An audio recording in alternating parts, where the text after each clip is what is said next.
আসসালামু আলাইকুম গাইস, আজকে আমরা সবজি নুডলস রান্না করার জন্য রেসিপিটা রেডি করলাম। তো এর মধ্যে আছে পেঁয়াজ কুচি, কাঁচামরিচ কুচি, তার মধ্যে আছে টমেটো অ্যান্ড এই যে এখানে হচ্ছে আদা, রসুন, জিরে বাটা, আর এটা হচ্ছে ধনে পাতা, এটা পরে দিব।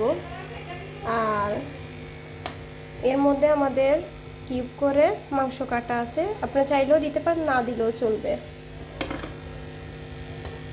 আর এই যে আমরা সবজিগুলোকে ঠিক এইভাবে কেটে সিদ্ধ করে নিয়েছি। আর আমরা এই যে এখানে নুডলসগুলোকেও সিদ্ধ করে নিয়েছি। এখন আমরা চলে যাব রান্নার কাজে। আর এর মধ্যে আমরা তেল ঢেলে দিলাম,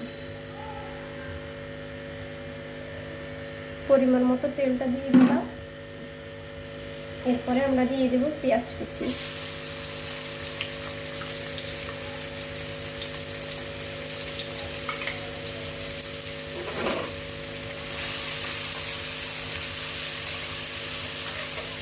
তারপর দিয়ে দিলাম কাঁচামরিচ কুচি।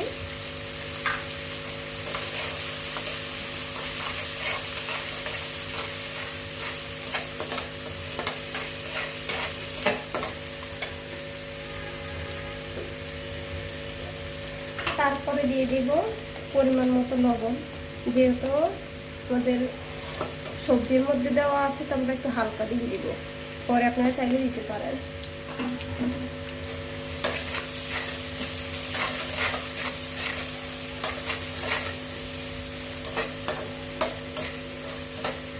এখন এটা একটু বাদামি কালার হয়ে আসলে আমরা পরেটার মধ্যে মাংসটা দিয়ে দেব। পেঁয়াজটা হয়ে আসছে, এবার আমরা এর মধ্যে মাংসটা দিয়ে দেব।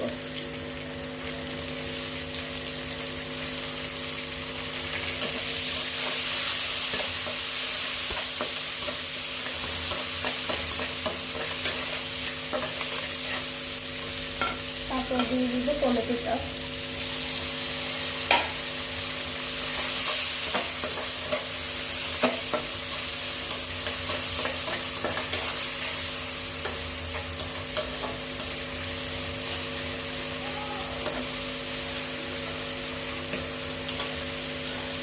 তারপর আমরা মশলাটা দিয়ে দিব।